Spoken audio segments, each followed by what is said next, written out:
Imagine a country smaller than Nevada, yet bursting with more life, more history, and more culture than most of us could ever imagine. This isn't a nation of vast size or overwhelming global power. It's Ecuador, a place where every mountain, river, and city carries centuries of stories. And here's the surprising part. Despite its size, Ecuador has shaped the world in ways you may never have realized. From influencing science through the Galapagos Islands to exporting crops that feed millions worldwide, Ecuador punches far above its weight. But what makes this country so fascinating isn't just its numbers or geography, it's the people, the resilience, the diversity, and the way history and modern life collide every single day in Ecuador. And before we go further, let me ask you this. When you hear the word Ecuador, what's the first thought that pops into your mind? Drop it in the comments below because I'd love to see how your perception compares to what you'll learn in the next few minutes. To understand Ecuador, we first need to zoom out and look at the basics.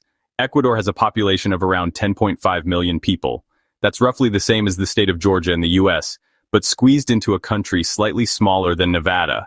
That alone should tell you how densely woven Ecuador's human story is. The people here are remarkably literate, with about 85% of adults aged 15 and older able to read and write. That literacy rate reflects the value Ecuadorians place on education, even in areas where resources are limited. Education isn't just seen as a path to work, it's often viewed as a way to preserve culture and identity. Now, if you were to visit Ecuador today, you'd notice two cities that dominate the cultural and economic landscape. The first is Guayaquil, the largest city, home to nearly 1.8 million people. It's the beating heart of Ecuador's commerce, bustling with trade, port activity, and a fast-paced urban rhythm. Then there's Quito, the capital, with about 1.2 million residents. Nestled high in the Andes, Quito is more than just the administrative center of the nation. It's a place where colonial history and modern life blend seamlessly. But here's where Ecuador gets truly fascinating. Its people aren't defined by just one culture. Within Ecuador, there are 10 distinct indigenous nationalities, each carrying its own language, traditions, and worldview. Imagine living in a country where not just one or two, but 10 entirely different cultural heritages coexist side by side. From clothing styles to spiritual beliefs, from food to music, these indigenous groups add layers of depth to Ecuador's national identity. Ecuador, in many ways, isn't one country. It's many countries woven together. That's part of why travelers describe it as a living mosaic, where every region offers something new. And that's just the surface. Because once you step into the cultural landscape of Ecuador, things get even more complex and more fascinating. But Ecuador isn't just about who lives there. It's about how those people live together, how cultures collide and blend in ways that make this nation unlike anywhere else on Earth. Ecuador is officially a Spanish-speaking nation, but don't let that fool you into thinking language here is simple. Walk through the streets of Quito, and you'll hear conversations not only in Spanish, but also in English, French, and German, thanks to its role as a magnet for international tourism. Step further into rural areas, and you'll encounter indigenous languages that have survived for centuries, spoken proudly by communities determined to preserve their heritage. Religion also plays a central role in shaping Ecuadorian life. Catholicism dominates, as it does across much of Latin America, but you'll also find Protestant churches, Jewish congregations, and even smaller faiths represented. What makes Ecuador unique is how religion isn't just a Sunday practice. It's woven into festivals, art, and daily customs. Colorful religious parades spill into the streets, fusing Spanish Catholic traditions with indigenous rituals that predate colonization. And that's what makes Ecuador so captivating. It's not a place where one culture has erased another. Instead, it's a nation where Spanish colonial influences have layered themselves over indigenous foundations, creating something entirely new. Imagine a quilt, stitched together from radically different fabrics, yet somehow fitting perfectly. That's Ecuador. Have you ever been somewhere that felt like two worlds living in the same place? If yes, share your experience in the comments. It would be amazing to compare. But the cultural richness of Ecuador is only part of the story. To truly understand this nation, you need to step outside the cities and into the land itself, because Ecuador's geography is unlike anything else on Earth.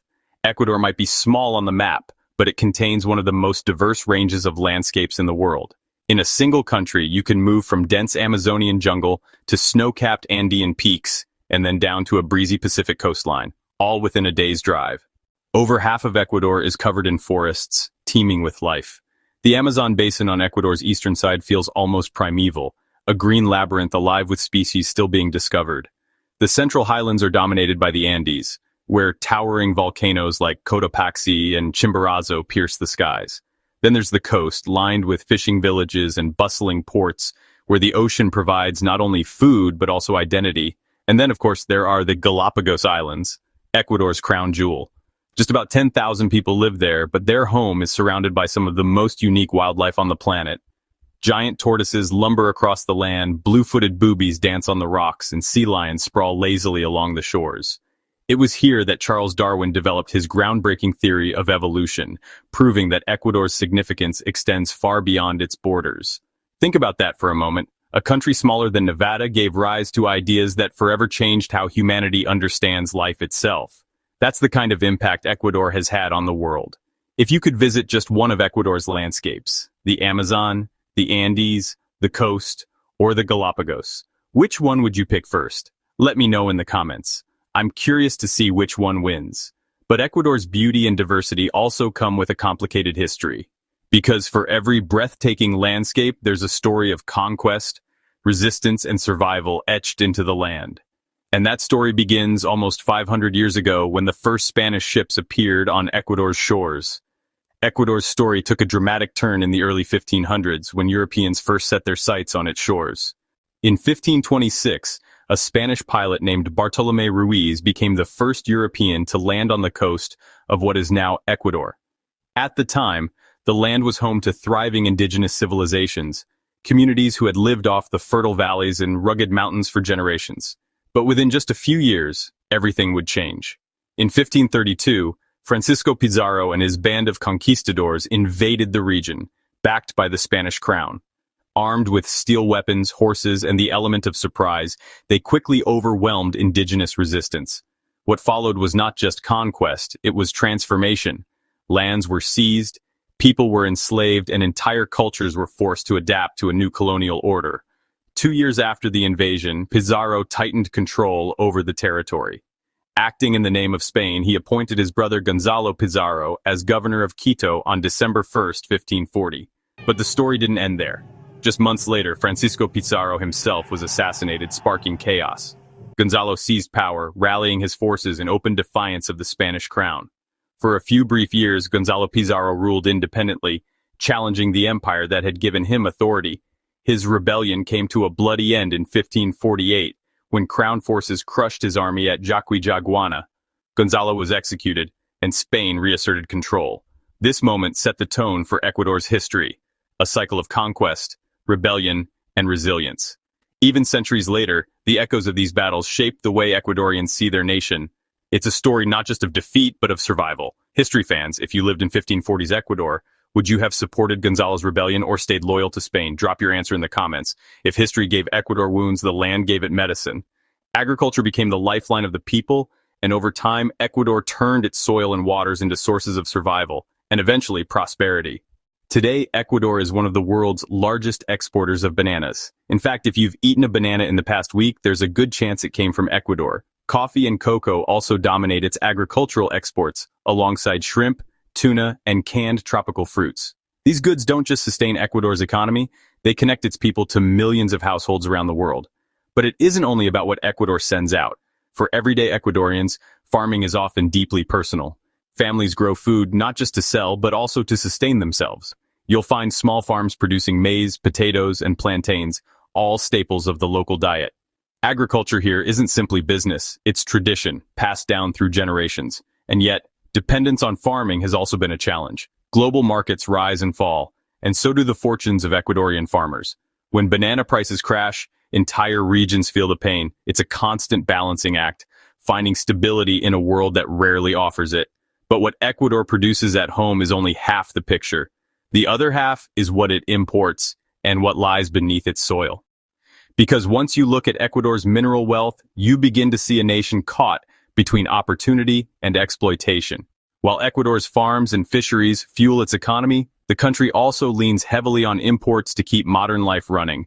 Transportation equipment, machinery, and chemicals top the list of what Ecuador buys from abroad.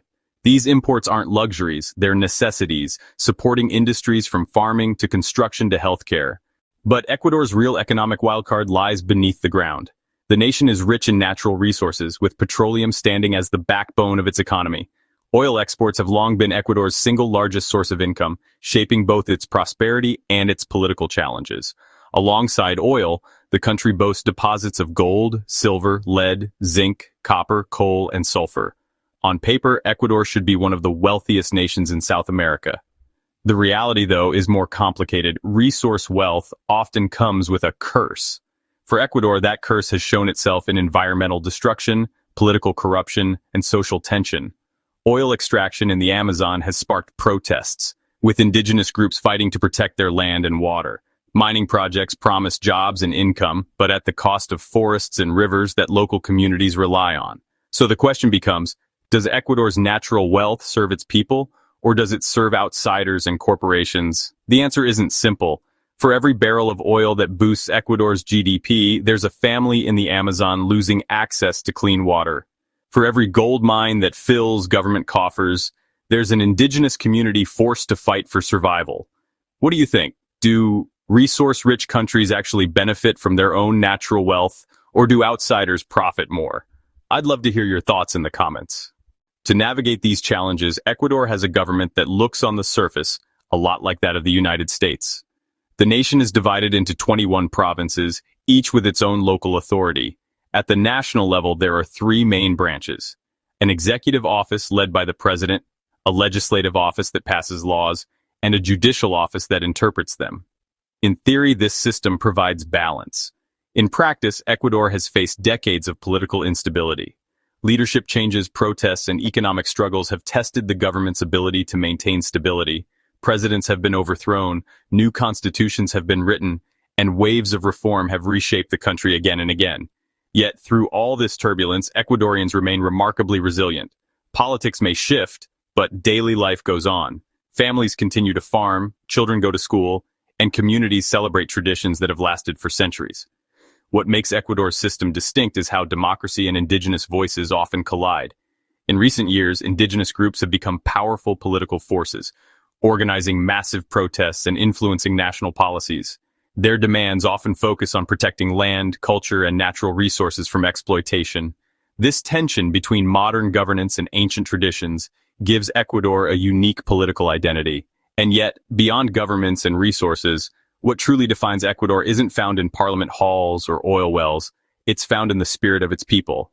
When you strip away the politics, the borders, and the economic numbers, what's left is the heart of Ecuador, its people. And that's where the country shines brightest. Despite centuries of colonization, indigenous languages are still spoken proudly in villages across the Andes and the Amazon. Families gather around traditional meals of maize, potatoes, and guinea pig, keeping alive practices that have survived countless attempts to erase them. Music and dance still echo through plazas, blending Spanish influences with rhythms that stretch back thousands of years. Religion plays a powerful role in daily life. While Catholicism dominates, faith in Ecuador isn't just about quiet prayer, it's about vibrant celebrations. Festivals like Inti Raymi, rooted in Incan traditions, are still observed in parts of the country. Meanwhile, Semana Santa, or Holy Week, transforms entire cities with processions, rituals, and celebrations that pull entire communities together. Education is also becoming a cornerstone of modern Ecuador.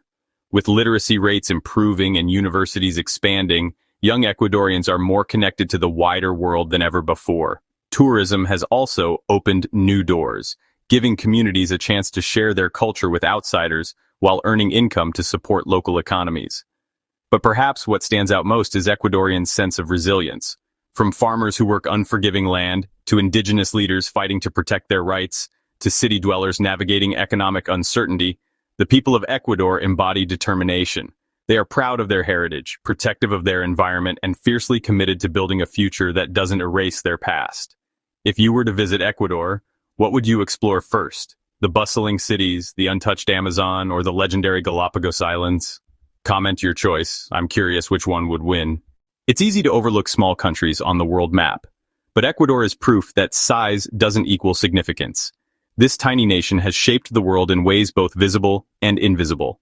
The Galapagos Islands changed science forever, inspiring Charles Darwin's theory of evolution. Ecuador's bananas, coffee, and cocoa fill kitchens around the globe, connecting its farmers to families who may never even know their names. Its oil and minerals fuel industries far beyond its borders, making Ecuador a quiet player in global economics. Culturally, Ecuador offers the world a lesson in resilience.